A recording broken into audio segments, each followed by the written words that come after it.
We're here today with the new BMW 1 Series, a car that is now the smallest BMW. Now that title for the past 30 years or so has always belonged to the 3 Series, but here's what happened. Over those 30 years, as they kept redesigning the car, each successive iteration was a little bit bigger than the one that came before it. This car is about 9 inches shorter than the 3 Series, and it's correspondingly lighter and a little more fun to drive. Here we go. Oh, a chirp! They chirped. Then see, the motor doesn't make power until it's already at pretty high RPM.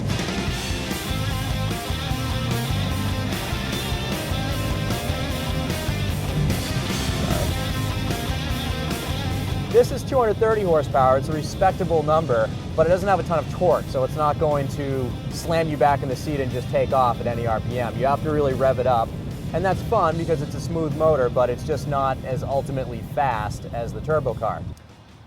This is the 128, so it has a 3-liter straight-six motor. This is where you add oil to the motor, but notice there's no dipstick here. They replaced that with an electronic gauge in the dash because, frankly, BMW doesn't trust the dipstick who owns the car.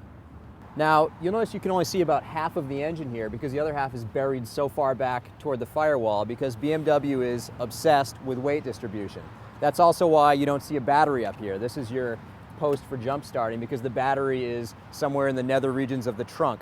It's all in the name of good handling. They don't want the car to be nose heavy, they want it to be balanced. Because most cars this size are front wheel drive, so it's unusual to be behind the wheel of something that's this small and have the steering be completely undiluted by power going through the front wheels.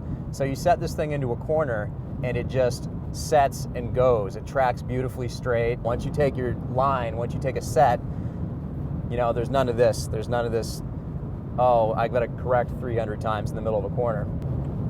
BMW's turn signals, they use an electronic turn signal stock that goes back to a neutral position after you put your blinker on. So sometimes in other BMWs you can forget your blinkers on and you're driving along for 3 miles, then realize that you've been doing the old man in the left lane routine. So then you eventually stop using your blinker altogether and then just perpetuate the stereotypes that people already have about BMW drivers. Now with the 1 Series, they made it a little bit different. They actually engineered in a loud turn signal noise to this. Okay, changing lanes, fire in the hole.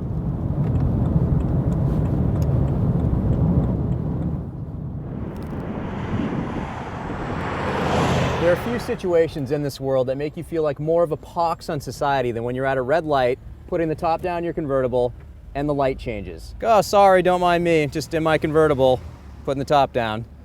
This one, fortunately, will let you actually drive with the top going down up to 25 miles an hour, which is just fast enough to get out of the way. Now, number one question that a lot of people are gonna have about this car is, of course, how much does it cost? Well, a base 1 Series convertible is in the low $30,000 range, but this one with some goodies on it is a little bit over 44 grand, which is almost exactly what you pay for a 328 convertible. Now you say, well, what's the point of a 1 that costs as much as a 3? Well, I think that's exactly the point, because if BMW's learned one thing over its history, it's that nobody likes a cheap BMW. I'm Ezra Dyer for the New York Times.